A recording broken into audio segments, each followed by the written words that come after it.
আপনাকেও ধন্যবাদ রাসেল ভাই। আলহামদুলিল্লাহ এখন সুস্থ আছি।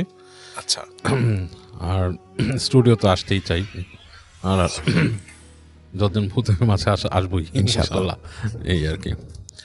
তো এই যে কাহিনীটা রাসেল ভাই আমাকে বলেছে, অনিক চট্টোপাধ্যায়, সে কলকাতার ছেলে, ওর প্রথম ইউনিভার্সিটি লাইফের কাহিনী। সো সে ওই সময়টায় পড়াশোনা করতে যায়, আজ থেকে 5-7 বছর আগে আর কি। আচ্ছা, সে নয়নিতালে পড়াশোনা করতে যায়।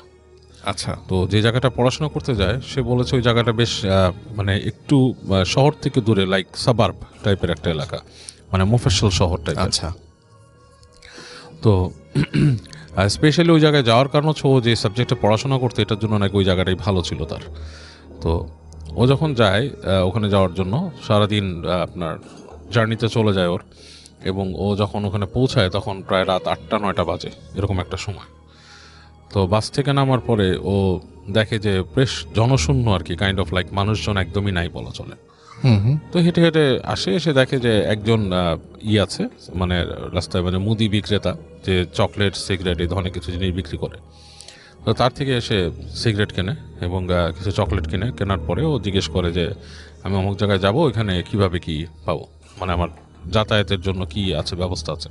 আচ্ছা, তো সে বললো যে এখানে ওরকম ব্যবস্থা তো ওরকম নাই, কিছু পাবা না।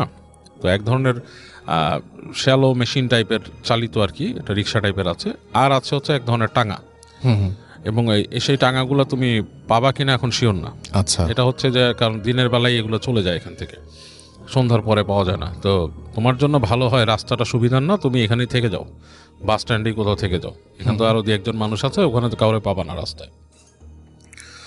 তো অনেক বলতেছে যে এত রাতের বেলা, মানে এমন কোনো রাত হয় নাই, 8টা-9টা বাজে, এই সময় তোমাদের এই এলাকাটা এত নিস্তব্ধ কেন হয়ে যায়? তো বলতেছে এটা গ্রামের জায়গা, অ্যান্ড এই মানে আর কি বেশ গ্রাম্য জায়গা, ইটস নট এ সিটি। এবং ওর সাথে কমিউনিকেশন করছে সে ইংলিশে। হ্যাঁ, মানে এটা সিটি না, এখানে তুমি এরকম সুবিধা পাবা না যেরকম যেতে চাও। সো তুমি যদি টাঙা পাও, এটা তোমার জন্য ভাগ্যের ব্যাপার, টাঙা না পেলে তো কিছু করার নেই। তো যাই হোক, অনেক ওখানে দাঁড়িয়ে থাকে, দাঁড়িয়ে কর্নারে একটা জায়গায় সে সিগারেট খায়, বসে থাকে একটা ইসের পর, বসে চিন্তা করে যে এখন কি করব। এরকম চিন্তা করতে করতে সে চিন্তা করে যে আমি একটু আশেপাশে হেঁটে দেখি কি অবস্থা, আচ্ছা, এখানে তো বাস স্ট্যান্ডে টাঙালা নাও আসতে পারে। সো ও যেটা করে, ওর হাতের যে একটা লাগেজ ছিল, সে লাগেজটা হচ্ছে আপনার ট্রলি লাগেজ, টেনে নেয়, ওইটা নিয়ে সে হাঁটে।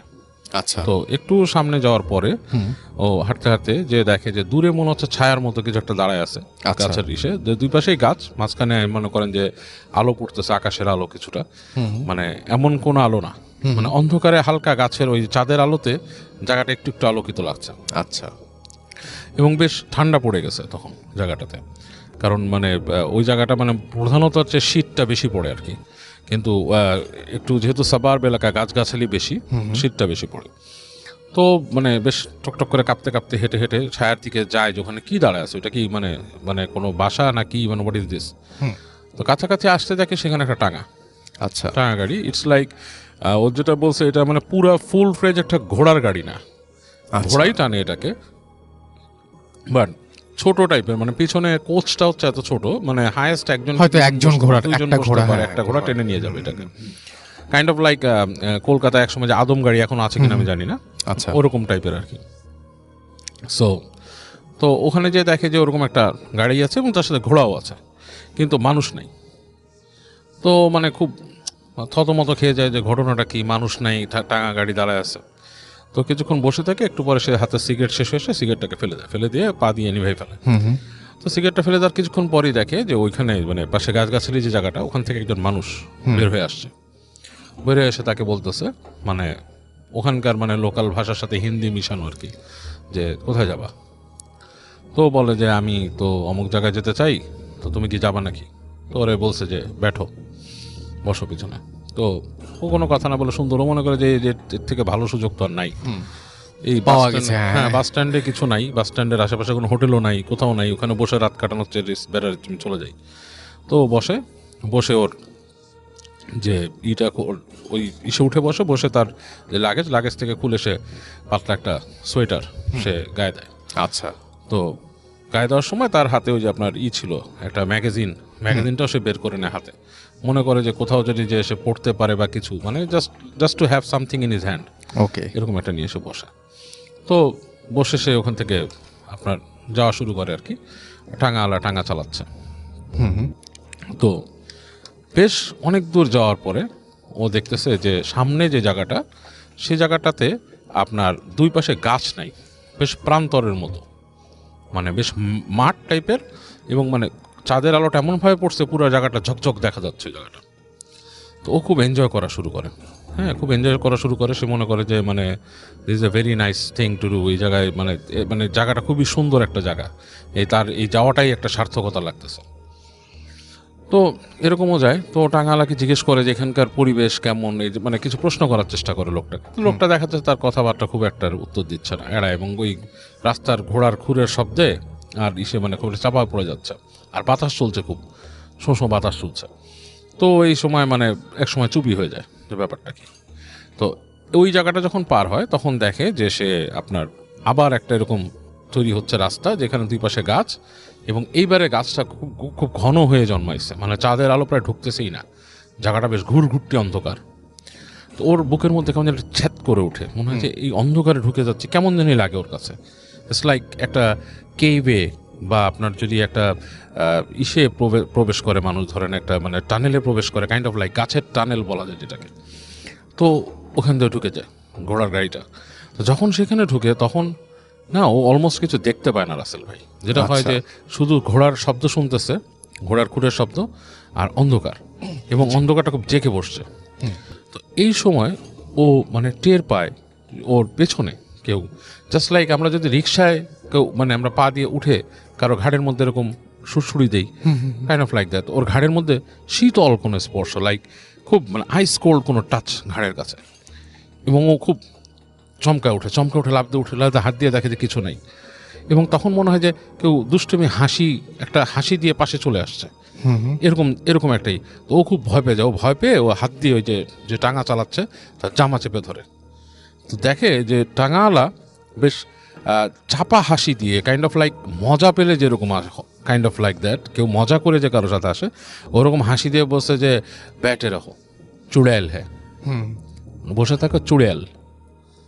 তো ও তো এটার সাথে পরিচিত এই জিনিসগুলো, যেহেতু সে ভারতের ছেলে এবং সে ভারতের বিভিন্ন অঞ্চলের বিভিন্ন মিথ, চুড়েল সম্বন্ধে আমি অনেকেই হয়তো শুনছে, চুড়িয়াল হোয়াট ইজ চুড়েল। চুড়েল ইজ আমাদের বাংলাদেশে আমরা যেটাকে অনেকে শাকচুন্নি বলে, অনেকে পেতনি বলে, সামথিং লাইক দ্যাট, বাট ভারতে হয়তো প্রচলিত আছে। অনেকেই চুড়েল সম্বন্ধে অনেক কিছু আমাকে বিস্তারিত আরও বলছে, আমি নিজেও জানতাম, ওর কাছ থেকে আরও কিছু শোনা, যে ওরা যেটা আমরা অনেকে ডাকিনি বলি আমাদের এখানে, ইট কাইন্ড অফ লাইক দ্যাট। এরা পথ দিয়ে আপনাকে নিয়ে যাবে, কোথাও চুবিয়ে মারবে, কখনো তারা আপনাকে ডিসগাইজ করে সুন্দর কোনো মেয়ে সেজে আসে, এরকম kind of like that. Actually মানে টু বি ফ্র্যাঙ্ক এগুলো হচ্ছে সবই হচ্ছে জিন, সোর্ট অফ এ জিন। বাট এনিওয়েজ আমি ওর বিশ্বাসেই থাকলাম বা ওর কথাতেই থাকলাম যে ওটা চুড়েল। ওকে যখন এটা বললো, ও তখন ওর গায়ের লোম সব একসাথে দাঁড়ায় গেল। আচ্ছা। এবং মানে ওর মনে হচ্ছে যে আমি এখানে না থাকাটাই বেটার ছিল, মানে কেন আমি এখানে আছি, এরকম একটা বোধ তার মধ্যে আসলো। এবং যখন সেই বোধটা পাইছে তখন তার মনে হলো ঠিক তার পাশেই কেউ বসে আছে সিটে, কোনো নারী। এবং যতটুকু সে স্পর্শ বুঝতে পারতেছে তার শরীরের সাথে স্পর্শ, মানে তার কাপড়ের প্যান্টের সাথে তারই মনে হচ্ছে একটা বরফের টুকরা তার পাশে বসা। আরে এবং মানে ও বলার মতো না, in in in that point ও যেটা করছে, ওর যে লাগেজ নিয়ে চিন্তা করছে যে আমি ওই গাড়ি থেকে লাফ দিয়ে পড়ে যাব নিচে। বাট তখন সে মনে করছে এখান থেকে কোনোভাবে সরতে হবে আমাকে, হ্যাঁ এখান থেকে পড়লে তো আমি শেষ, মানে আমার এটা চিন্তা করে সে ওই মানে পড়ার চিন্তাটা মানে লাস্ট মোমেন্টে তার ওই জ্ঞানটুকু রাখছে যে সে ওখান থেকে পড়েনি। সে চিন্তা করতেছে যে এখান থেকে বেরিয়ে যায় কোনো মতে।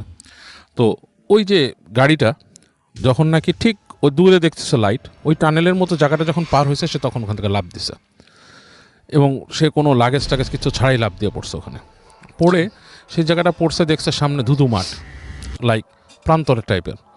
দৌড়ানো শুরু করছে, দৌড়াচ্ছে, ওর বুঝতে পারতেছে না ওর পিছনে কিছু আসতেছে কিনা। দৌড়াতে অনেক দূর পর্যন্ত গেছে, যে দেখছে যে একটা বাসার মতো, মানে কয়েক সারি বাসা ওখানে আর কি, এরকম মানে একতলা বাসার মতো আছে, সেখানে হয়তো বার্ন টার্ন গোয়াল টোয়াল আছে এরকম কিছু। তো ওখানে বাসার সামনে গেছে, তো ফিরে দেখে যে পেছনে একটা নারী মূর্তি আসতেছে। নারী মূর্তি কীভাবে বুঝছে, সে চুল উঠতেছে চাঁদের আলোয় দেখতেছে, এবং মানে সেটা মানে মানে খুব স্বল্প বসনা উড়ে আসতেছে, এবং মনে হচ্ছে মাটির থেকে মানে মাটিতে হেঁটে না, মানে মাটিতে বাতাসে সে ভেসে আসছে মাটির খুব কাছাকাছি সময় ধরে, এবং ওর যখন খুব কাছে চলে আসছে তখন সে ওখানে জ্ঞান হারায় ফেলছে, তখন আর তার জ্ঞানটা থাকেনি।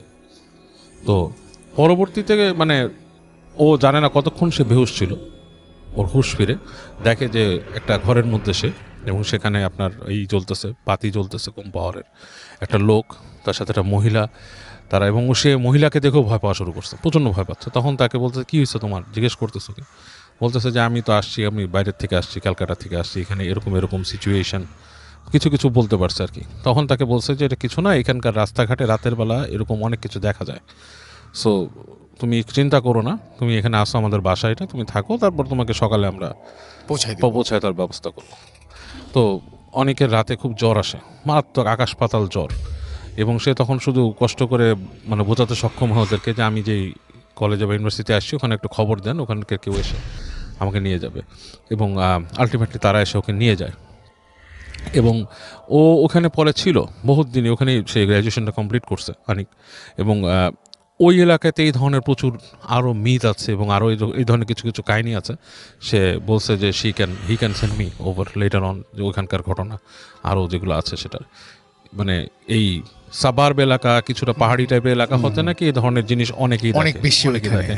আর এই চুড়েল টাইপের ব্যাপারটা কিন্তু রাসেল ভাই আমি এর আগে অনেকের কাছে শুনেছি, একটা ফার্স্ট হ্যান্ড এক্সপিরিয়েন্স, যে আমি শুনেছি যে আমার নানারা একসময় পাকিস্তানে থাকতো যখন দেশ ছিল বিভাগের আগে, তখন ওনারা শুনেছিল যে ওনার এক ফ্রেন্ড এরকম একদম ফার্স্ট হ্যান্ড এক্সপিরিয়েন্স, আমার নানার বন্ধু, আমার নানা মারা গেছে এখন, বাট ওনার এক বন্ধুর কথা বলছি, যে উনি গাড়ি দিয়ে আসছিলেন, এবং উনি দেখেছেন যে ঠিক আপনার গাড়ির সামনে একটা মহিলা দাঁড়িয়ে আছে, এবং ঠিক আমরা যেমন হিন্দি মুভি বা কোনোটাতে শুনি যে লাইক কালো কাপড় পরা বা সাদা কাপড় পরা, কাপড়ের কালারটা আমার ঠিক মনে নাই, বাট এখনও মনে আছে, বলছে যে দাঁড়িয়ে ছিল এরকম, এবং উনি ওখানে থামান নাই গাড়িটা, উনি চালায় গেছেন গাড়ি।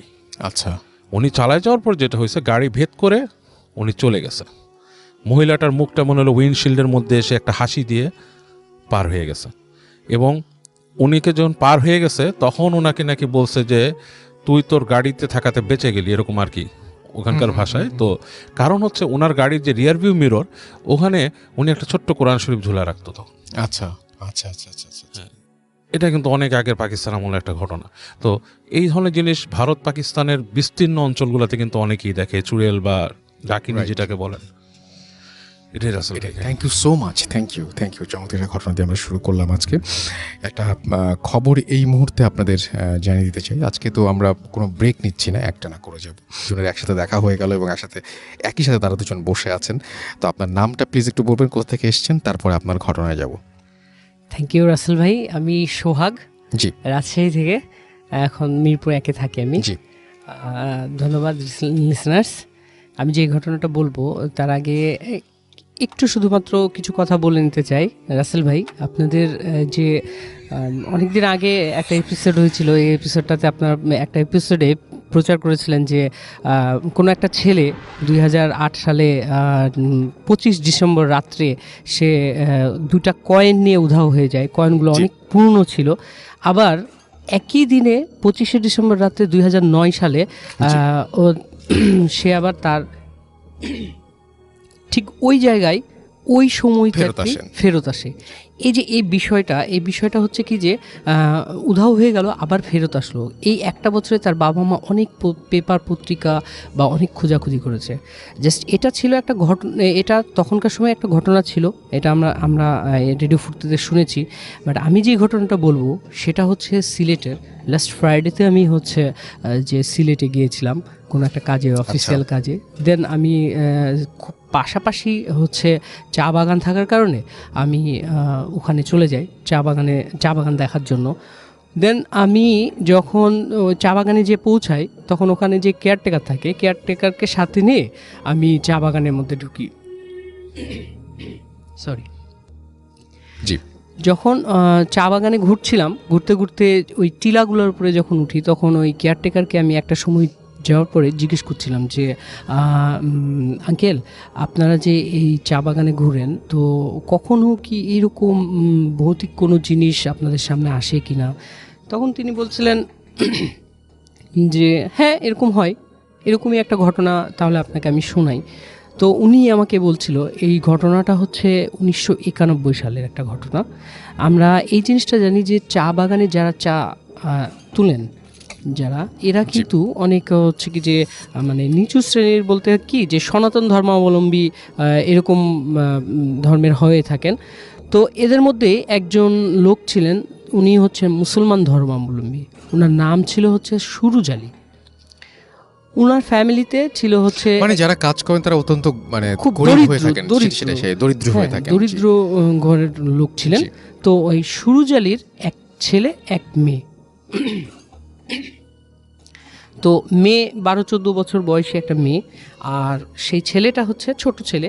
তো সুরুজ আলী এবং তার স্ত্রী দুইজন একসাথে হচ্ছে কি যে ইয়েতে চলে যায়, চা তুলতে চলে যায়। প্রত্যেক দিনই 2 শিফটে চা তুলেন, সকাল 6টা থেকে অলমোস্ট 12টা পর্যন্ত, আবার এদিকে দুপুরের খাবারের পরে মোটামুটি 2টা থেকে একেবারে সন্ধ্যা 6টা পর্যন্ত।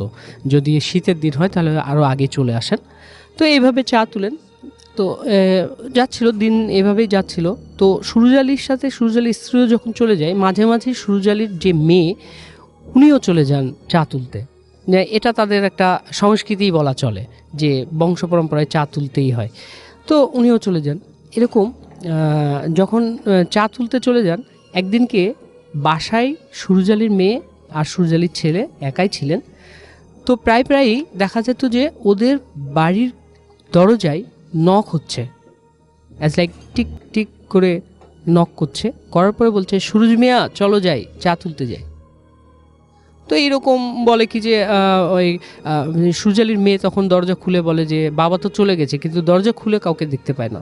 আচ্ছা, এরকম 2-3 দিন যখন হওয়ার পরে তখন ওই মেয়েটা ওনার মাকে বলছে, আম্মা দেখো যে প্রত্যেক দিনই তোমরা চলে যাওয়ার পরে এরকম ডাক দেয় আর হচ্ছে কি যে কাউকে দেখতে পায় না। তো ওনার মা বলে কি যে এটা কোনো কিছু না, হয়তো বা কেউ মানে একটু মস্করা করে এই জিনিসটা করছে।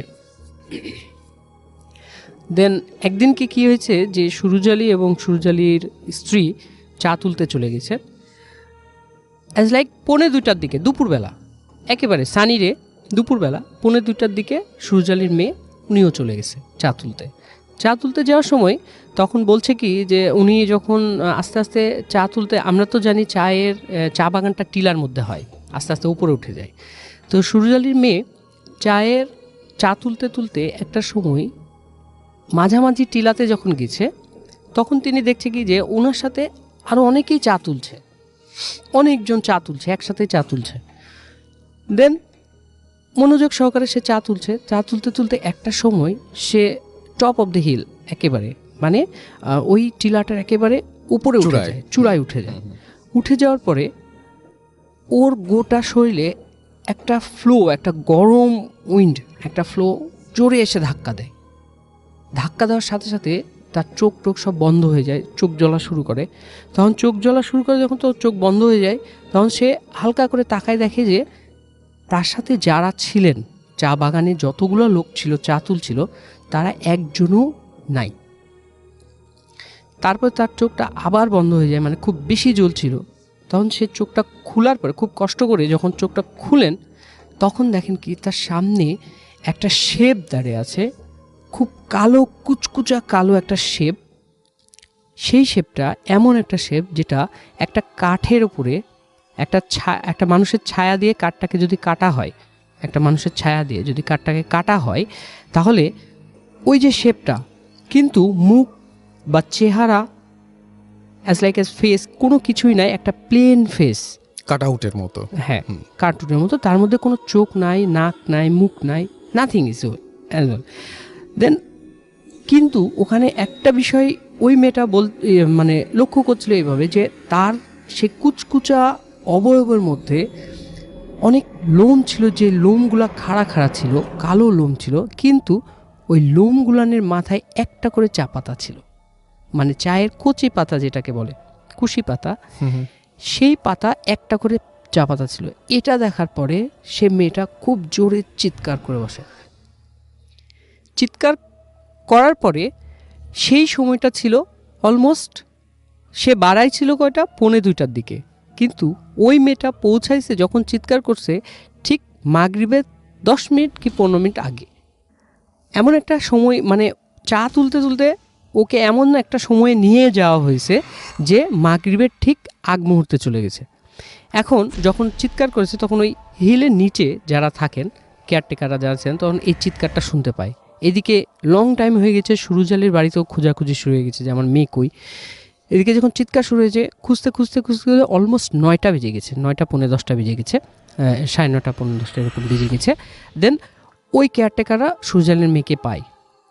মেয়েকে পাওয়ার পরে যখন মেয়ে সেন্সলেস অবস্থায় পায়, মেয়েকে তুলে নিয়ে আসার পরে মেয়েকে যখন বাসায় নিয়ে আসে, যখন মেয়ের সেন্সটা ফিরে আসে, তখন সে অনেক মানে ভীত থাকে, ভয় পায় যে আমি উনি যেদিকেই তাকাচ্ছিল ওই ফেসটাই শুধু শুধু দেখতে পাচ্ছিলেন। তার মা কি তার বাবা কি কিচ্ছু না, শুধু ওই ফেসটা দেখতে পাচ্ছে। এটার পরে তার মানে একটু অসুস্থ হয়ে পড়ে, তখন তাকে একটা হুজুরের কাছে নিয়ে যায়, সুরুজ আলী একটা হুজুরের কাছে নিয়ে যায়। হুজুর তখন বলে কি যে আপনার মেয়ে অলমোস্ট দুপুর বেলায় বের হয়েছিল। আর এটা তো আমরা জানি যে দেখা যায় কি যে এমনও অনেক কিছু জায়গা আছে দিনের বেলায়, এমন কিছু কিছু সময় আছে দিনের যে সময়গুলোতে দেখা যায় যে ওরাও একটা জাতি, ওরা অশরীরী বলেন বা যে জিন বলেন যেটা বলেন না কেন, ওরা হাঁটাচলা করে বা এই জায়গাতে তাদের একটু ডিস্টার্ব হয়েছে, এই জন্য তাকে এই জিনিসটা দেখানো হয়েছে। সো এখন কি হলো, হুজুর তাকে বলল কি যে আমার একটা তাবিজ দিয়ে দিচ্ছে, এই তাবিজটা আপনি রাখেন। তাবিজ দিয়ে দিয়েছে, সব কিছু ঠিক। মাঝখানে 4টা বছর কেটে গেছে, কিচ্ছু হয়নি, সব নর্মাল। সবাই বলে কি যে সুরুজ আলীর মেয়ে একেবারে ফ্রেশ, ঠিক আছে, সব কিছু ঠিক হয়ে গেছে। এরপরে একদিন হঠাৎ করে দেখে কি সুরুজ আলীর মেয়ে তার হাতে ওই তাবিজটা নাই। তাবিজটা কোথায় ছিঁড়ে পড়ে গেছে সুরুজ আলীর মেয়ের মানে খেয়াল নাই। সুরুজ আলীর মেয়ে বলছে যে আম্মু দেখো আমার হাতে কিন্তু ওই তাবিজটা নাই। আর মা বলছে 4টা বছর কেটে গেছে, এটা অ্যাজ ইউজুয়াল কোনো কিছুই না, এটা আর কিছুই হবে না।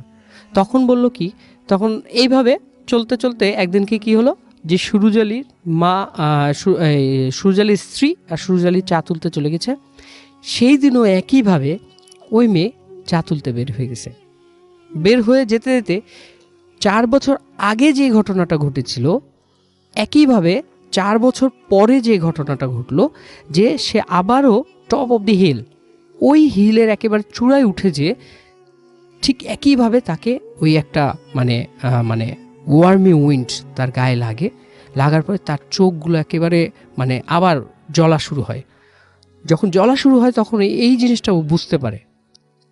তখন সে আবার চিৎকার করার পরে বলে কি যে আমাকে তোমরা নিয়ে যাও, আমাকে নিচে নিয়ে যাও।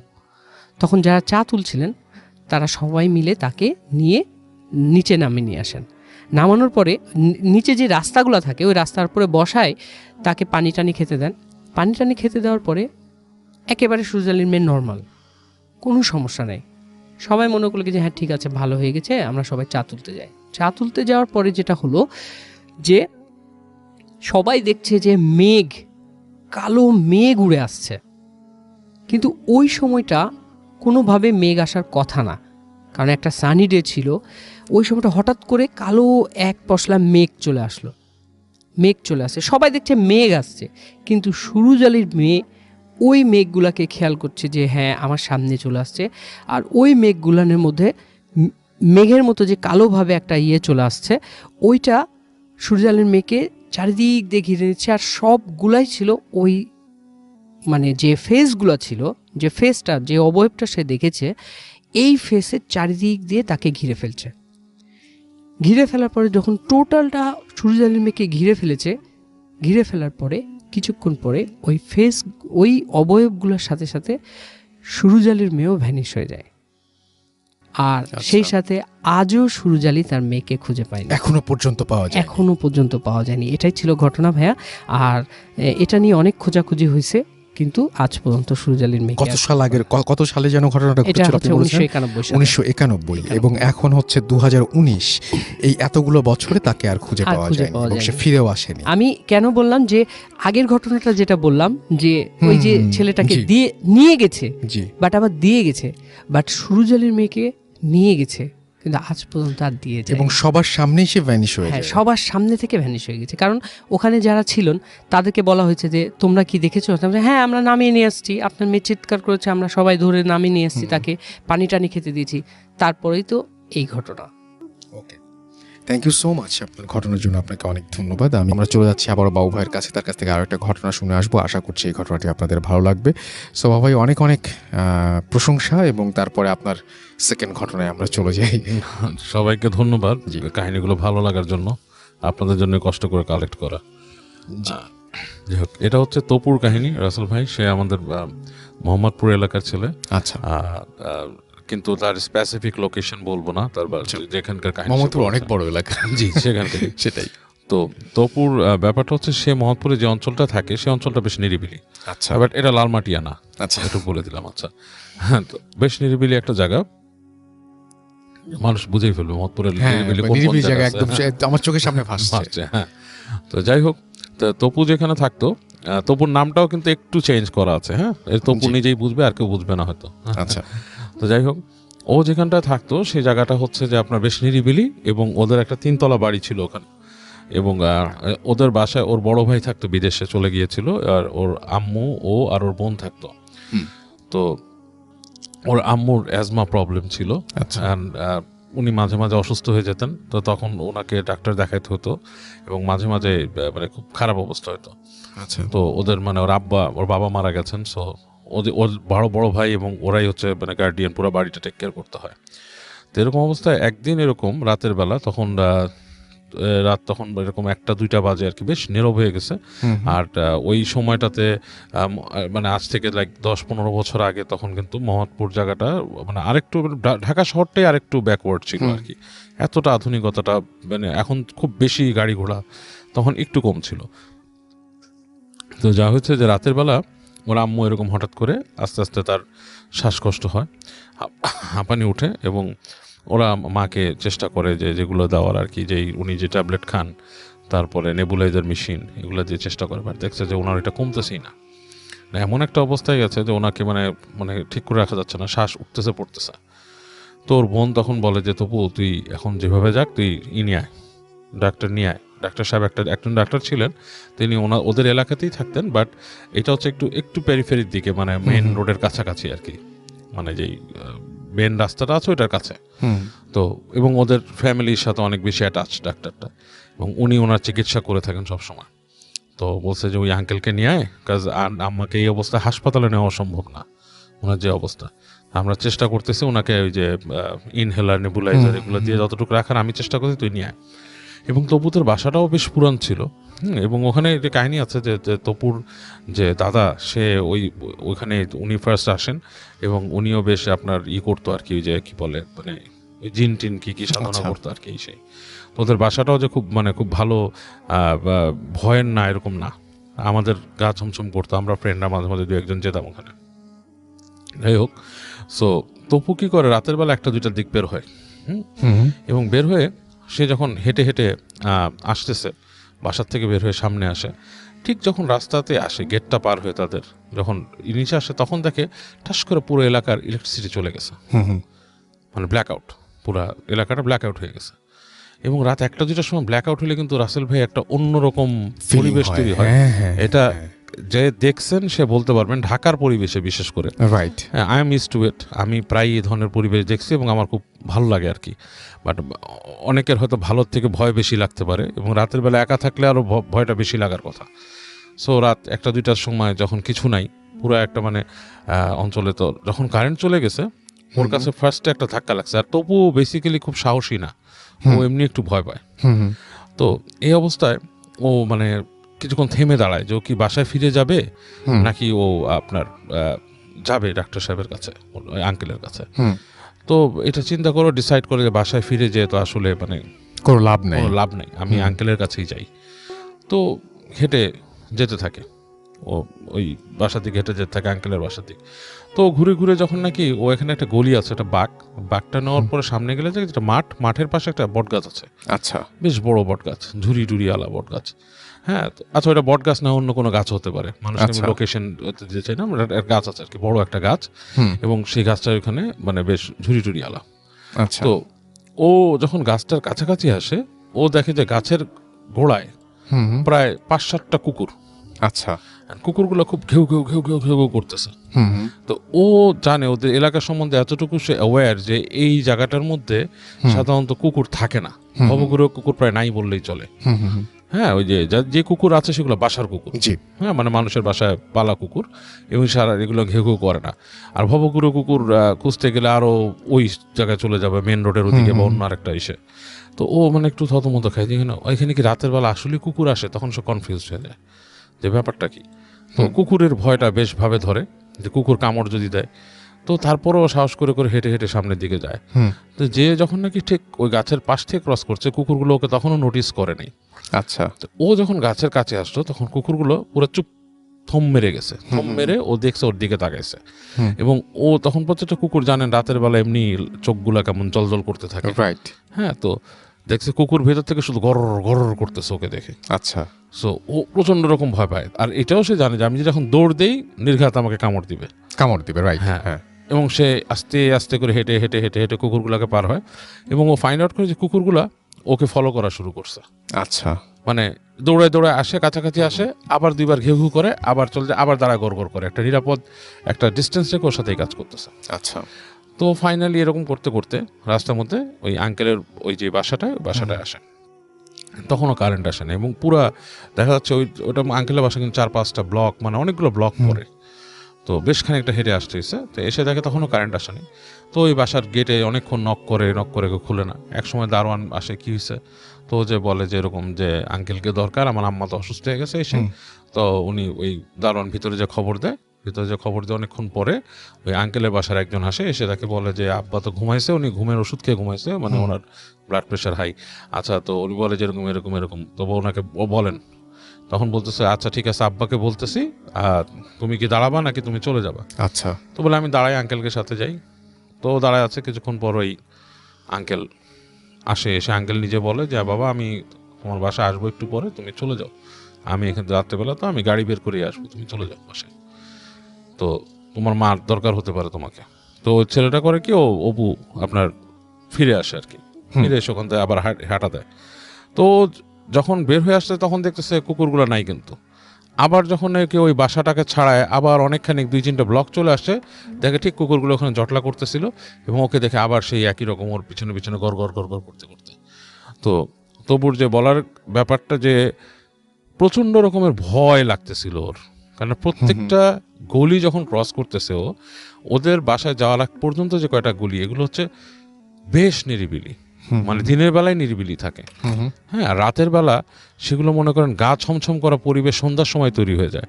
কারণ কয়েকটা গাছ আছে, সেই গাছগুলোর বর্তমানে আছে কিনা আই ডোন্ট নো, বাট ওই সময়টা আমিও রিকল করে চিন্তা করতে পারি, কিছু গাছ ছিল যেগুলোতে মানে বেশ ছেয়ে যেত জায়গাটা, ঠিক আছে। আচ্ছা। সন্ধ্যার পরে মূলত বেশ ছাওয়া, এবং দোকানপাটও খুব একটা নাই।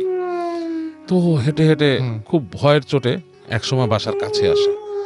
তো বাসার কাছে এসে দেখে যে কুকুরগুলা ওর বাসার মধ্যেও ঢুকতেছে না, বেশ দূরে দাঁড়ায় ঘেউ ঘেউ গড় গড় গড় গড় এরকম করতেছে। এরকম করতে করতে ও আস্তে আস্তে করে হেঁটে ওদের ওই যে লোহার গেটটা পার হয়। এখন ওদের গাড়ি বারান্দা, পুরোনো আমলের বাড়ি, হেঁটে হেঁটে হেঁটে হেঁটে পার হচ্ছে। তো ঠিক যখন নাকি ওদের সিঁড়ি ঘরে ঢুকবে রাসেল ভাই, তখন দেখে যে সিঁড়ির গোড়ার দিকে কেউ একজন বসে আছে, মানে মনে হচ্ছে একটা মানুষ ঠিক সিঁড়ির পাশে, মানে সিঁড়ির যে রেলিং সেটার পাশে বসে আছে, এবং মানে কেমন বিদঘুটে একটা নয়েজ তৈরি করতেছে। ইটস লাইক ইঁদুরের গলায় যদি মানুষ কথা বলার চেষ্টা করে, কাইন্ড অফ লাইক দ্যাট, হ্যাঁ, এরকম একটা ব্যাপার। তো মানে প্রচন্ড ভয়ের, এবং ও মানে মানে ওর মাথাটা মানে এলোমেলো হয়ে যায় ওর মাথায় এই জিনিসটা দেখে। ও যে সিঁড়িতে উঠবে ওই জিনিসটাকে ক্রস করে, সেরকম না। তো ও ওই দিক থেকে চিন্তা করতেছে যে আমি যেতে হবে উপরে, এরকম সময় উপর থেকে ওর বোনের ডাক শুনতে পায় যে তবু তুই আসছিস নাকি, হ্যাঁ কারেন্ট যেতে। তো ও করে কি, যখন নাকি ওই একটুখানি উঠে সিঁড়িতে উঠে, তখন দেখে যে ওই যে ক্রিচার যেটা সেটা একটু বের হয়ে আসছে। আচ্ছা। হ্যাঁ, হালকা একটা বাইরের আলোর মতোর মুখে পড়ছে। ইটস লাইক খুব বুড়া মানুষের যদি চুল টুল চলে যায় রাসেল ভাই, it's like grey colour skin, like ইঁদুরের বাচ্চা থাকে না কিছু, এই টাইপের স্কিন, কিন্তু মানুষ, মহিলা টাইপের। হ্যাঁ, মানে ওকে দেখে খ্যাক করে একটা শব্দ করে ওকে এরকম মানে মানে মানুষকে ধাওয়া দেয় না সেরকম, এরকম একটা ধাওয়া দেয়। হ্যাঁ এরকম একটা ধাওয়া দেয়, ধাওয়া দিয়ে হ্যাঁ এরকম একটা এরকম সাউন্ড করে। তো ও করে কি সিঁড়িতে মানে মিসলায় দৌড় দেয়, হ্যাঁ, আর পিছন থেকে বলে তোর মা গেছে। ওর বুকের মধ্যে প্রচণ্ড ধাক্কা লাগে এবং একটা সাহসও লাগে। যখন বলে তোর মা গেছে, সে নাকি ঝেড়ে দৌড় দিয়ে নিচে নেমে আসে। মানে ওর মাথায় এমন রাগ উঠছিল যে ও লাথি মারবো এটাকে, এবং নিচে এসে দেখো এটা নাই। আচ্ছা। এবং আলটিমেটলি সে উপরে উঠে যায় তবু, এবং তখন দেখা যাচ্ছে ওর কাইন্ড অফ লাইক সাহস হয়ে গেছে অন্যরকম টাইপের। ও যখন বাসায় আসছে তখন কারেন্ট আসে, ঠাস করে কারেন্ট আসছে, এবং ওর বোন বলতেছে যে আম্মার অবস্থা খুবই খারাপ এই। তো যখন ভিতরে ঢুকে বোন সহ ঢুকে যেয়ে দেখে যে ওর আম্মা কোয়াইট নর্মাল, মানে শ্বাসকষ্ট অনেক কমে গেছে, নর্মাল। তোর মাকে যে বলে আম্মু কী হয়েছে, হাত ধরে বেশ ওর মানে আবেগ আপ্লুত হয়ে যায়, বলে কী হয়েছে এসে, তো বলে যে না আমার অনেক শ্বাসকষ্ট ছিল, ঠিক হয়ে গেছে। তো ইন দ্য মিন টাইম কিছুক্ষণ পর ডাক্তার সাহেব আসেন। ওই ডাক্তার সাহেব এসে ওর মাকে চেক করে বলে কি যে তোমাদের জন্য বেস্ট হয় কি একটা কথা বলি, তোমরা না এই বাসাটাকে ভাড়া দিয়ে কোথাও চলে যাও। আচ্ছা। হ্যাঁ, বলে কেন, মনে করো তোমাদের ভালোর জন্য বলি, কাজ এই যে এই বাসাটাতে তোমার দাদা থাকতো, তোমার দাদিরও কিন্তু হাঁপানি ছিল, হ্যাঁ আমার দাদিরও হাঁপানি ছিল, এবং এইটা আমার বিশ্বাস যে এটা সুপার ন্যাচারাল কজ আছে কোনো। আচ্ছা। যদিও আমি একজন ডাক্তার, আমার বলা ঠিক না এই ধরনের কথা, বাট আমি বিশ্বাস করি এরকম কিছু ব্যাপার স্যাপার এখানে আছে। এবং তোমার আম্মার এই যে হঠাৎ অ্যাজমা অ্যাটাক, ওনার কিন্তু এই শ্বাসকষ্টর অসুখ নাই, এটা আমি বিলিভ করি কিছু একটা, কাজ এই যে ওনাকে ইনহেলার দিছো, এটা তো ওনার একটা কমে যাওয়ার কথা, হ্যাঁ, তারপর তুমি নেবুলাইজার দিছো, এটাও একটা জিনিস ভিতর ক্লিয়ার করে ফেলে। মেডিকেলি যে ছোটোখাটো ট্রিটমেন্টটা করা দরকার ওনার অ্যাজমা সিনড্রোমে যা আছে, এটা ওনার ঠিক হয়ে যাওয়ার কথা। উনি এমন পেশেন্ট না যে ওনাকে অক্সিজেন যে সারাক্ষণ রাখতে হবে, সেগুলো আমি ওরকম ব্যবস্থা করতাম। তো এগুলো এক একটা অ্যাটাক হচ্ছে এখানে, তোমাদের এখানে, আমার মনে হয় তো ওনাকে নিয়ে যাও, ওনাকে অন্য একটা পরিবেশে রাখো, তোমাদের এখানে থাকতে হবে না। তো ডাক্তার সাহেব এগুলো বলে চলে যায়। ডাক্তার সাহেবকে অনেক গুদায় ওর বোন, যে বড় বোন আর কি, যে ডাক্তার সাহেব কি আসলে আঙ্কেল এখানে কি আমাদের বাসা, বলে না তোমরা অনেক কিছু ফেস করো না, তোমার দাদা থাকতে তো শুনতাম আমরা যে এখানে তোমাদের এখানে এরকম হতো, হ্যাঁ মানুষকে এরকম ধাক্কা দিয়ে ফেলে দিত, করতো, এবং এখানে তোমার দাদার এখানে জিন ছিল, দুষ্ট জিন ছিল, তোমরা কতটুকু দেখো কি না এসেই। তো তপু আর ডাক্তার সাহেবকে ওই ঘটনাটা বলে নেই, সে নিজে এটা নিজের মধ্যে রাখছে। এবং ওরা একসময় বাসা ছেড়ে চলে যায় তার 2-1 বছর পর, এবং 2-1 বছর পরে তপু আর কিছুই দেখে নাই। এবং সে যা বলছে যে দেখো আমার ভেতরে একটা সাহস, আমি বিশ্বাস করি এখন আমি যদি ওভারকাম করতে পারি, আমার বাসা এই জিনিসগুলো আমাকে কোনো ক্ষতি করতে পারবে না, এটা আমাদের বাসা, আমি এটাই করি। আমরা এই আত্মবিশ্বাসটা থাকতে, হ্যাঁ বলছে যে আমরা চলে গেছি বাসার থেকে নট বিকজ অফ যে এই জিন ক্ষতি করতেছে বা কিছু, আমরা চলে গেছি আমাদের দরকারে, আমাদের বাসা আসলে আমাদের হচ্ছে না, মানে ওইভাবে করে বাসাটা বেশি বড়, আমাদের একটা কম্প্যাক্ট জায়গা দরকার, বাসাটা পরবর্তীতে আমরা বিল্ডার্সকে দিয়ে দিব এই কারণে, but not because of that জিন, বাট ওই ভয় আমি পাইছি। এবং তবু বলতে যে ওদের বাসায় এরকম প্রায়ই হতো, ছাদের মধ্যে ঠাস করে ইট মারতো, কে একলা দাঁড়ায় থাকলে মনে হতো ছাদে কেউ আছে, এরকম জিনিসগুলা প্রায় হয়। এবং আমি আপনাকে বলছি আমার এক রিলেটিভের বাসা ছিল ওই মোহাম্মদপুরেরই একটা এলাকায়, ওইটাও খুব ভয়ঙ্কর ছিল এরকম। সেটাই। থ্যাংক ইউ সো মাচ বাবু ভাই, thank you so much, and আশা করছি যে আপনাদের এটাও অনেক বেশি ভালো লেগেছে। আমাদের সঙ্গে আছেন দেখতে পাচ্ছি মোহাম্মদপুর থেকে অনেকেই, যেমন সাদমান সাগ্গর আমাদের সঙ্গে আছেন দেখতে পাচ্ছি মেহেদি হাসান সানি আমাদের সঙ্গে আছেন দেখতে পাচ্ছি, জনি দত্ত, জিসান মাহমুদ সাব্বির আমাদের সঙ্গে আছেন এছাড়াও আরও অনেকেই, শাফি আহমেদ জয় আমাদের সঙ্গে আছেন সালমান আহমেদ, সুলাইমান আহমেদ আমাদের সঙ্গে আছেন তুষার চন্দ্র মহন্ত আমাদের সঙ্গে আছেন দেখতে পাচ্ছি, এছাড়াও আরেফিন সোহাগ আমাদের সঙ্গে আছেন, ফাহিম আমাদের সঙ্গে আছেন, এমডি মারুফ খান আমাদের সঙ্গে আছেন দেখতে পাচ্ছি, এছাড়াও শুভ, এছাড়াও আছেন আয়ান আহমেদ আমাদের সঙ্গে, আরও অনেকেই আছেন। আমি আরও একটা খবর আপনাদের দিয়ে যেতে চাই, সেটা হচ্ছে আরও একবার জানাতে চাই, সেটা হচ্ছে যারা নতুন বাড়ি করছেন স্পেশালি তাদের জন্য এই নিউজটি, সেটা যে আপনাদের জন্য একটা সুখবর রয়েছে, একটা গুড নিউজ আপনাদের জন্য রয়েছে। আপনার বাড়িটি আকর্ষণীয় করতে আপনি আকিজ সিরামিক্স নিয়ে এসছে আপনার জন্য innovative sanitary ware solution Rosa sanitary wires আপনার বাথরুম এনে দিবে একটি গ্ল্যামারাস লুক। রোসা স্যানিটারি ওয়্যার্সে রয়েছে A to Z গ্লেজ, যা আপনার বাথরুমে যোগ করবে অন্যরকম সৌন্দর্য। রোসা স্যানিটারি ওয়্যার্সের বেস্ট পার্ট হলো এর push fit seat cover, and আপনার বাথরুমকে একটু বেশি সুন্দর করতে চাইলে আজই নিয়ে আসুন সিরামিক্সের innovative sanitary ware solution Rosa. যাই হোক, আমরা একটা ছোট্ট বিরতি তো আজকে নাই বলেছি, আমরা এখন যেটা করব সেটা হচ্ছে একটা ছোট্ট ঘটনায় যাব এবং সেই ঘটনাটি একটা অডিও ক্লিপ অবভিয়াসলি, এবং সেই অডিও ক্লিপের পরে আমরা আবারও অতিথিদের নিয়ে ফিরে আসব। সেই পর্যন্ত আমাদের সঙ্গেই থাকুন। স্টে টিউনড রেডিও ফুর্তি FM অ্যান্ড ডু ফুর্তি FM. The night comes alive. বিশ্বাস করা না করাটা আপনার ব্যাপার।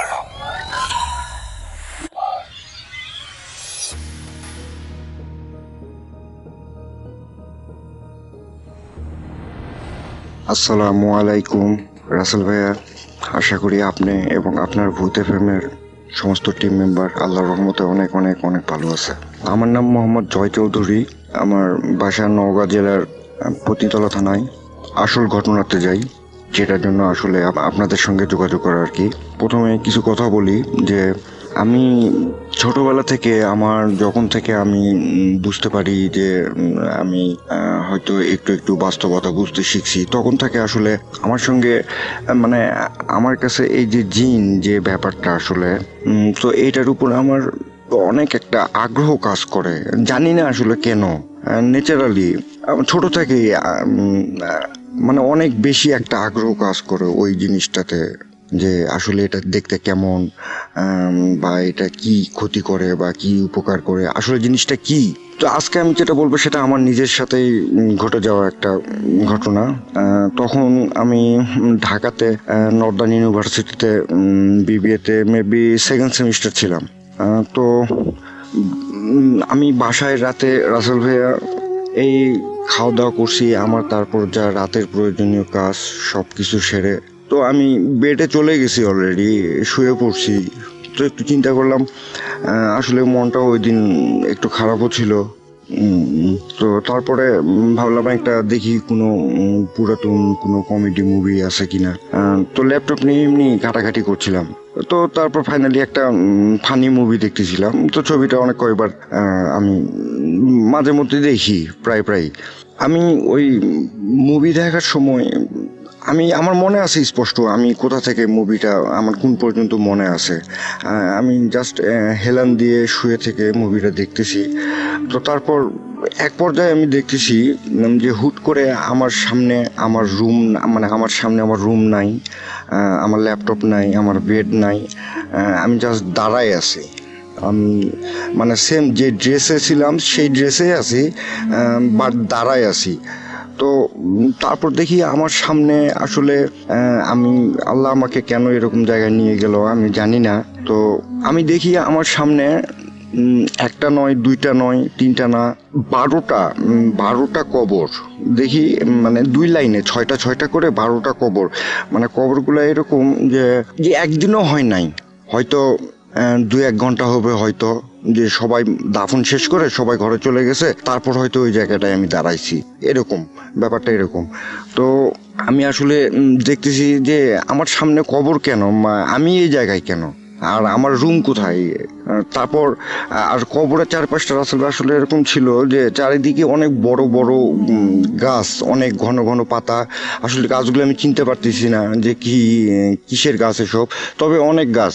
তো তারপর আমি এখন মানে একা একা কথা বলার চেষ্টা করতেছি যে মানে আমি এখানে কেন, আমি আসলে এটা তো আমি কখনোই আশা করি নাই বা কখনো চিন্তাও করি নাই এরকম একটা জায়গায় দাঁড়াবো। তো তারপরে আমি খোঁজার চেষ্টা করতেছি যে এখান থেকে আমি বেরোবো কিভাবে বা এই জায়গা থেকে আমি চলে যাব কিভাবে। তো লাস্ট কবরে যে আমার সামনে ঠিক লাস্ট কবরে একটা কোনায় দেখি আমার একটা ফ্রেন্ড, এটা আমি ক্যান্টনমেন্টে যখন পড়তাম, আমার ইন্টার লাইফটা ক্যান্টনমেন্টে, বগুড়া ক্যান্টনমেন্টে, তখন ওখানে আমার একটা ফ্রেন্ড ছিল, ওর নাম হলো মেহেদি হাসান খান, তবে আমি ওকে খান বলে ডাকতাম। তো ও ইন্টারের ফাইনাল পরীক্ষার পর ও একটা কারণে মারা গেছে, তো অনেক কয়েক বছরই তো হয়ে গেছে। তো তারপরে আমি দেখি আমার ওই ফ্রেন্ড ওখানে দাঁড়ায় আছে। আমি এখন চিন্তা করতেছি যে আসলে ওকে আমি দেখতে পাচ্ছি কেন, ও কি জীবিত হয়ে গেল না আমি মারা গেছি, মানে আমি আসলে আমার মাথা কাজ করাতে পারতেছিলাম না। তো দেখি ওই ফ্রেন্ড আমার দিয়ে শুধু হাসতেছে।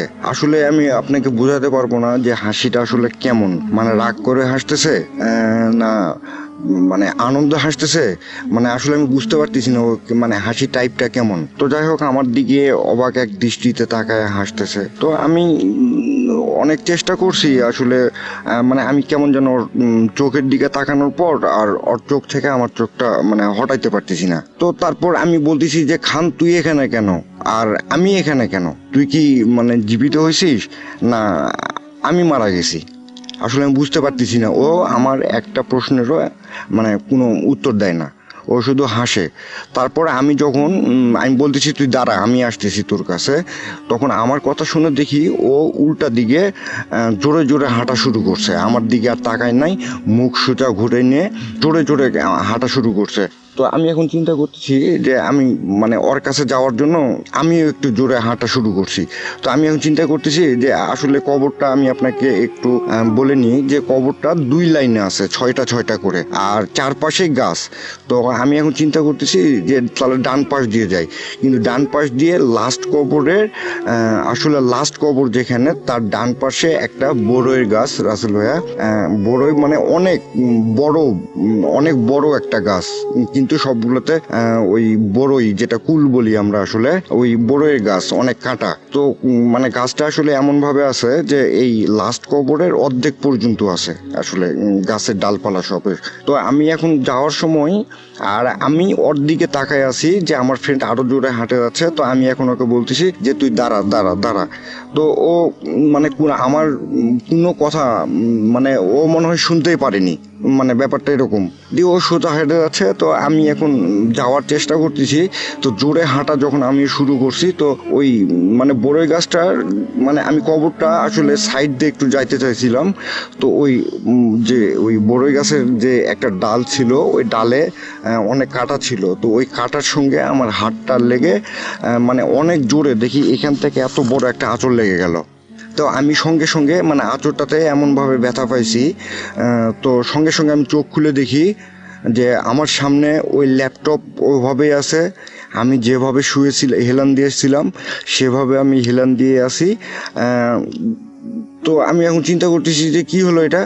তো তারপর দেখি যে আমি মুভির লাস্ট যেই পর্যন্ত আমার সিন দেখা ছিল তার 1, 2, 3 সেকেন্ড হবে না হয়তো ওই সিনটাতে ওই অবস্থায় আছে। আর আমি দেখি আমার টি শার্ট, আমার এই প্যান্ট, মানে আমার সব কিছু ভিজে মনে মানে এমনটা যে আমি গোসল করছি মানে অথবা মানে আমি পুরো শরীরটা ভিজছি কিন্তু এখনো মানে মুছি নাই কোনো কিছু। তো এভাবে যেমন লাগবে ওইভাবে আমি আসি, মানে আমি কখনো জানি না মানে ভাবি নাই যে আসলে মানে এতটা ঘামছি কেন আমি। আর দেখি আমার পুরো শরীর আর সবচাইতে আশ্চর্য আমি তখনও পর্যন্ত আসলে ভাবলাম হয়তো কোনো দুশ্চিন্তা বা কোনো হয়তো ঘুমাই গেছিলাম, হয়তো ঘুমের মধ্যে হুট করে একটা স্বপ্ন দেখছি এরকম ভাবছিলাম। তো যখন আমি নিচের দিকে তাকাই আর তখন আমি রুমের লাইট অফ করা ছিল, তো আমি তখন চিন্তা করলাম যে করি লাইট দেওয়ার জন্য আমি উঠছি। লাইট যখন দেই তখন আসলে আপনাকে কি বলবো, আপনি বিশ্বাস করবেন কি না হয় আমি জানি না, দেখি আমার ওই কবরের কাছে থাকা অবস্থায় আমার হাতে যেভাবে আঁচড়টা লাগছে বড়ইয়ের কাঁটা দিয়ে, ঠিক অত বড়ই জায়গা কেটে আমার বেডের অনেকখানি এবং আমার এই টি শার্টে আমার ওই প্যান্টে সব জায়গায় মানে রক্ত অনেক জোরে মানে পড়তেছে। তো আমি এখন কিন্তু ব্যথা পাচ্ছি না, আশ্চর্যের ব্যাপার এটা, আমার কোনো ব্যথা নাই বাট রক্ত পড়তেছে। তো আমি এখন সঙ্গে সঙ্গে হাত ওভাবে চেপে ধরে তো আমার মাকে ডাকছি যে আম্মু আম্মু আম্মু। তো মানে আম্মুকে জোরে জোরে ডাকছি। তো তখন আম্মু এখন উঠে আমি বললাম যে এরকম এরকম আম্মু আমার আসলে আমি জানি না আমার কি হয়েছিল, আমি বলতে পারবো না, মানে আমি জানি না, আমার মাথা কোনো কাজ করতেছে না যে আসলে আমি। তারপরে মাকে সব কিছু খুলে বললাম যে এরকম এরকম আমার ওই মৃত একটা ফ্রেন্ডকে এরকম দেখছি, আবার 12টা কবর দেখছি, আবার ওরকম একটা কবরের পাশে গাছ ছিল কাঁটাওয়ালা, ওই কাঁটা দিয়ে আমার হাত কাটছে। তো তারপরে আমি দেখি আমি ওই ল্যাপটপে আছি, ওই মুভি ওইভাবে আছে আর আমার হাত দিয়ে এভাবে রক্ত পড়তেছে। তো আম্মু আসলে আমাকে কিছু বলার নাই, শুনে চুপ করে আছে আর সঙ্গে সঙ্গে আল্লাহর কথা স্মরণ করছে, দোয়া পড়তেছে। তারপরে আমার হাতটা পরিষ্কার পরিষ্কার করার পরে তারপরে ওই রাতে মায়ের কাছে আমি ছিলাম। তবে ওই রাতে আমি ঘুমাতে পারি নাই। আসলে আমি জানি না রাসেল ভাই, আমি ওখানে কেন আল্লাহ আমাকে নিয়ে গেছে বা কেন আমার সামনে এরকম একটা অবস্থা আসলো। আমি আসলে এরকম কখনো চিন্তাই করি নাই যে এরকম কোনো কিছু হতে পারে। আমি কারো কাছ থেকে এরকম শুনিও নাই। তো এই জন্য আমি আপনার কাছে সবার উদ্দেশ্যে বলি, আপনার টিম, আপনার এই মুহূর্তে যারা যারা শুনতেছে সবার উদ্দেশ্যে বলি, সবাই যারা যে অবস্থায় আছে আল্লাহর কাছে শুকরিয়া আদায় করেন, সবাই নামাজ পড়েন, আর অনেক অনেক ভালো থাকবেন। আল্লাহ হাফেজ, আসসালামু আলাইকুম। FM. The night comes alive. বিশ্বাস করা না করাটা আপনার ব্যাপার। দ্যাটস রাইট, বিশ্বাস করা বা না করাটা আপনার ব্যাপার। শুনছিলাম একটা চমৎকার অডিও ক্লিপ এবং এরপরে চলে যাব আমাদের আরও একজন অতিথির কাছে, এবং তিনি দ্বিতীয় অতিথি ছিলেন আমাদের। আমরা তার কাছে আবারও ফিরে যাচ্ছি। আপনার নামটা প্লিজ আরও একবার বলবেন, কোথা থেকে এসেছেন, তারপর আপনার ঘটনায় যাব। ধন্যবাদ রাসেল ভাই, আমি সোহাগ, রাজশাহী থেকে।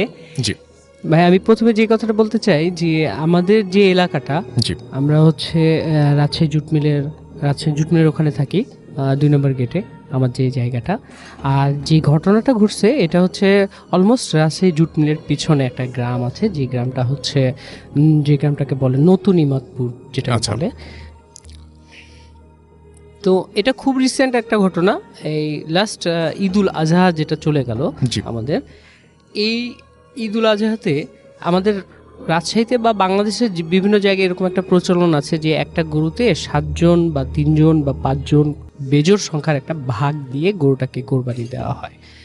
তো এরকমই একটা ঘটনা ঘটছে যে ওই গ্রাম থেকে 7 জন লোক ঈদুল আজহার জন্য গরু কিনতে যাবে। আমাদের ওখানে যে হাই স্কুল মাঠ আছে, মাসকাটা দিকে স্কুল মাঠ, এটা অনেক বড় একটা মাঠ। আর এই মাঠে প্রত্যেক বছর ইয়ারলি যে গরু ছাগলের যে হাটটা বসে, এখানে অনেক বড় একটা হাট বসে। আচ্ছা, দেন আমরা কাটাখালী বাজারের পাশেই হাটের মাঠটা, স্কুল মাঠটা।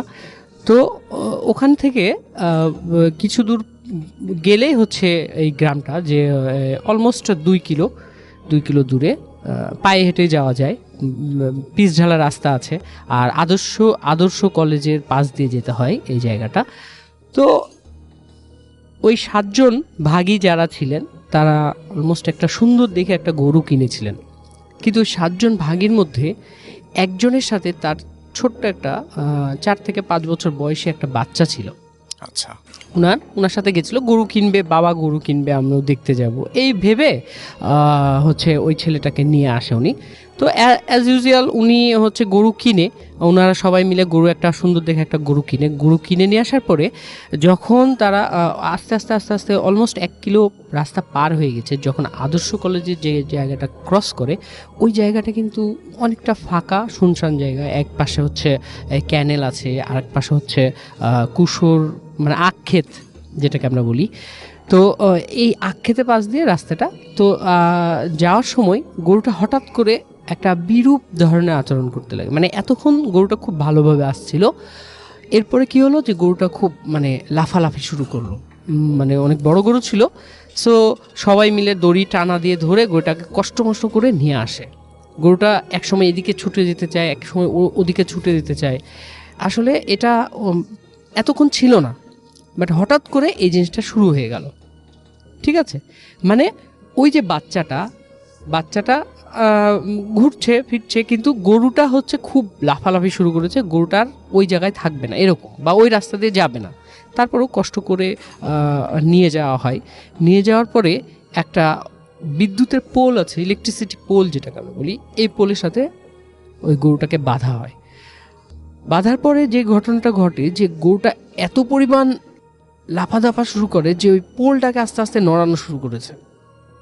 তো সবাই বলছে যে যেহেতু গরুটা খুব বেশি লাফালাফি করছে, সো আমরা করি কি, পোলটা বেশি ঝুঁকছে বা নড়ছে, হয়তো বা কারেন্টের তার যদি ইলেকট্রিসিটি তার যদি ছিঁড়ে যায়, এটা দুর্ঘটনা হতে পারে, আমরা এখান থেকে খুলে তাকে একটা মানে খুঁটি পুঁতে, শক্ত করে একটা খুঁটি পুঁতে গরুটাকে বেঁধে দিয়েছে।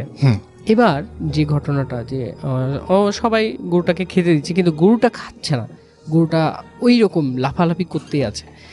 এখন ঘটনা হচ্ছে যে গরুটা কেন লাফালাফি করছে, মূল বিষয়টা হচ্ছে ওই যে বাচ্চাটা ছিল 3 থেকে 4 বছরের যে বাচ্চাটা, এই বাচ্চাটা অনেক সুন্দর একটা বাচ্চা ছিল।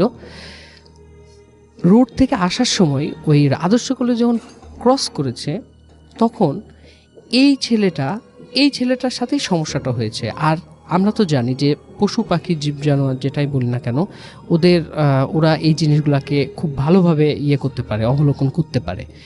সো ওই বাচ্চাটাকে যখনই দেখছে গরুটা তখনই লাফালাফি শুরু করছে। তো এইভাবে হতে হতে একটা সময় প্রায় সন্ধ্যার আগে আগে হয়ে যায়, তখন ওনার মা ওনাকে ওই বাচ্চাটাকে নেওয়ার জন্য চলে এসছে। বাচ্চাটা সরছে না, বাচ্চাটাকে বলছে যে তুমি গরুর কাছ থেকে সরে যাও, বাচ্চাটা শুধু শুধু ওই গরুর কাছেই চলে যাচ্ছে, আর গরুটা এটা দেখে খুব লাফাচ্ছে। এবারে কি হচ্ছে যে ওর মা যখন বাচ্চাটাকে জোর করে নিয়ে আসছে তখন দেখছে ওর জামা কাপড়গুলো ছেঁড়া, মানে ছেঁড়া বলতে কি খুলে আছে। আচ্ছা, তখন ওর মা ওকে ফ্রেশ করার জন্য, মানে হাত মুখ ধুয়ে ঘরে নেওয়ার জন্য যখন জামা কাপড়গুলো খুলেছে তখন দেখছে পুরো গায়ে হচ্ছে কালো কালো দাগ, যে বাচ্চাটার গায়ে কখনোই কোনো দাগ থাকার কথা না, সুন্দর একটা বাচ্চা, ফর্সা একটা ছেলে, কিন্তু ওর গোটা গায়ে কালো কালো দাগ। এখন ওর মা এটা নিয়ে খুব চিন্তিত হয়ে পড়ে যে ফুলে গেছে, লাল লাল ফুলেছে, কালো হয়ে গেছে, এরকম কিছুটা নতুন হচ্ছে, কিছুটা পুরনো হয়ে গেছে, এরকম দাগ। সো তখন ওর মা বলছে কি যে তাহলে ডাক্তারের কাছে নিয়ে যাই, আমাদের কাটাখালিতে এরকম 2-3 জন ডাক্তার আছে, নামকরা ডাক্তার আছে, তো সেরকমই একজনের কাছে নিয়ে গেছেন। তো উনি ওই যে অ্যালার্জি ভেবে ওনাকে ওই বাচ্চাটাকে কিছু ওষুধ দিয়েছে। ওষুধ দেওয়ার পরে খাওয়ানোর পরে এদিকে আর কিছুদিন মধ্যে ঈদ আছে সামনে, তো খাওয়ানোর পর আরও বেশি হয়ে গেছে। বেশি হওয়ার পরে ওনারা আবার আরেক ডাক্তারের কাছে, আমাদের কাটাখালী বাজারে আরেক ডাক্তারের কাছে নিয়ে গেছেন। উনাকে চর্ম বিশেষজ্ঞ বলা হয়, চর্ম শিশু বিশেষজ্ঞ, ওনার কাছে নিয়ে গেছে। উনিও দেখে অ্যাজ ইউজুয়াল কোনো না কোনো মেডিসিন দিয়েছেন, হ্যাঁ, মানে প্রাইমারি ট্রিটমেন্ট হিসেবে মেডিসিন দিয়েছেন। দেওয়ার পরে এটা আরও খারাপের দিকে চলে যায় বাচ্চাটা। তখন কোনো কিছু আকপিচ না ভেবে ওনার মা বলে কি যে আমার ছেলেটাকে একটু কোনো একটা হুজুর কাছে দেখায়। তো এইভাবে করতে করতে তিনি তাদেরই গ্রামে, ওই ইমাদপুর নতুনপাড়া গ্রামেই একজন ফিমেল কবিরাজের কাছে নিয়ে যান। আচ্ছা, বাচ্চাটাকে, কবিরাজের নাম আমি বলছি না, একজন ফিমেল, উনি একজন। তো ওনার কাছে নিয়ে যাওয়ার সাথে সাথে, ঘরে ঢুকানোর সাথে সাথে উনি বলছেন যে আপনারা কি করেছেন, এই বাচ্চাটা যদি আর 2 দিন থাকে বাচ্চাটা তো মারা যাবে। তখন বলছে কেন, বাচ্চার কি হয়েছে? তখন বলছে যে আমি বাচ্চার কি হয়েছে এটা পরে বলবো, আপনারা আগে আমাকে 7 ধরনের শুকনা খড়ি নিয়ে আসবেন। আই মিন 7 ধরনের বলতে 7টা খড়ি 7টা গাছের, যেমন আম গাছ হতে পারে, জাম গাছ হতে পারে, কাঁঠাল গাছ হতে পারে, এগুলো না খড়ি হয়, মানে খড়ি বলতে লাকড়ি যেটাকে পুড়ায় আমরা, এই লাকড়ি কিন্তু 7 ধরনের হতে হবে। এই 7 ধরনের শুকনা লাকড়ি আমার কাছে নিয়ে আসেন। তো নিয়ে আসার পরে উনি বলছে কি যে এই শুকনা লাকড়িগুলো আমি পড়ে দিচ্ছি, এই লাকড়িগুলা 3 রাস্তার মাঝখানে, 3 রাস্তার মাথা যেখানে 3টা রাস্তা একসাথে, ওই জায়গায় নিয়ে যেয়ে ছেলেটাকে বসায়, ছেলেটার সামনে এই লাকড়িগুলো পুড়াই ফেলবেন। আর সাথে কিছু মানে প্রিয়জন যারা, মানে আত্মীয় স্বজন যারা ওই বাচ্চাকে যারা খুব ভালোবাসেন বা যাদেরকে খুব ভালোবাসে তারা থাকবেন। ও ঠিক আছে। দেন ওই বাচ্চাকে নিয়ে ওর মা, ওর বাবা আর যে কজন আছে ওদের পরিচিত ওখানে গেছে। যাওয়ার পরে ওই লাকড়িগুলোতে আগুন ধরাই দিয়েছে। যখন আগুন ধরাই দিয়েছে, আর পাশে ওই বাচ্চাটাকে নিয়ে যখন আগুন ধরাই দিয়েছে, তখন দেখছে কি ওই বাচ্চার শরীর থেকে একটা কালো ছায়া, কাইন্ড অফ ব্ল্যাক শেড, এইটা হচ্ছে আস্তে আস্তে বের হয়ে যাচ্ছে ওই বাচ্চার শরীর থেকে। বাচ্চার শরীর থেকে যখন বের হয়ে যাচ্ছে, এটা সবাই দেখছে ওই জায়গায়, যে বাচ্চার শরীর থেকে একটা কালো ছায়া বের হয়ে যাচ্ছে। কিন্তু সবচেয়ে আশ্চর্যের বিষয় যেটা, যে বাচ্চাটা দেখছে ওই ছায়াটাকে দেখছে কখনো ছাগল, কখনো গরু, কখনো বাদর। বলছে যে মামা দেখো একটা বাদর চলে যাচ্ছে, মামা দেখো একটা কালো ছাগল চলে যাচ্ছে, একটা গরু চলে যাচ্ছে। বাচ্চাটা এটা দেখছে, বাট যারা পাশে আছে, আত্মীয় স্বজন যারা আছে, প্রিয়জন যারা আছে, ওরা দেখছে যে বাচ্চাটার গা থেকে একটা কালো ছায়া বের হয়ে চলে যাচ্ছে। যেন একটা ডিস্টেন্সে চলে গেল, একটা সুনির্দিষ্ট ডিস্টেন্সে যাওয়ার পরেই ব্ল্যাক শেপটা আস্তে আস্তে মিলাই গেল। মিলে যাওয়ার সাথে সাথে ওই বাচ্চার শরীরে যতগুলো দাগ ছিল, ওখানে ওই বাচ্চার যতজন আত্মীয় স্বজন ছিল, এরা সবাই এই জিনিসটা দেখছে যে ওই বাচ্চাটার শরীর থেকে সব দাগগুলো অ্যাট এ টাইম চলে গেল, মিলাই গেল, ভ্যানিশ হয়ে গেল একেবারে। তারপরে যখন ওনারা সবাই ওই হুজুরে মানে ওই কবিরাজের কাছে আসেন, ওনারা বলছিলেন যে এটা তেমন মানে খুব বড় ধরনের জিন না, এটা ছোট ধরনের জিন। ছোট ধরনের জিন বলতে কিছু কিছু খুব খারাপ জিন আছে না, আবার কিছু কিছু জিন আছে বাচ্চাদেরকে খুব বেশি পছন্দ করে, এরকমই টাইপের। উনি আসছিল যে আপনার ছেলেকে নিয়ে খেলা করার জন্য বা আপনার ছেলেকে নিয়ে মানে মজা করার জন্য এরকম। বাট আপনার ছেলের গায়ের মধ্যে যে উনার ওই শেপটা যে স্পষ্ট হয়ে যাবে, এটা উনি কখনো ওই জিন কখনো ভাবেনি যে আমাকে বোঝা যাবে। বাট এই যে ব্ল্যাক ব্ল্যাক শেপ হয়ে গেছিল, দাগগুলো হয়ে গেছিলো, বুঝে গেছে। তখন কবিরাজ বলছে কি যে এটা চলে গেছে, এটা আর কখনোই আসবে না। বাট এখন পর্যন্ত বাচ্চাটা সুস্থ আছে, এটাই ছিল ঘটনা। থ্যাংক ইউ সো মাচ আপনার ঘটনার জন্য, আপনাকে অনেক ধন্যবাদ। ভিডিও ফুর্তি যে পেজ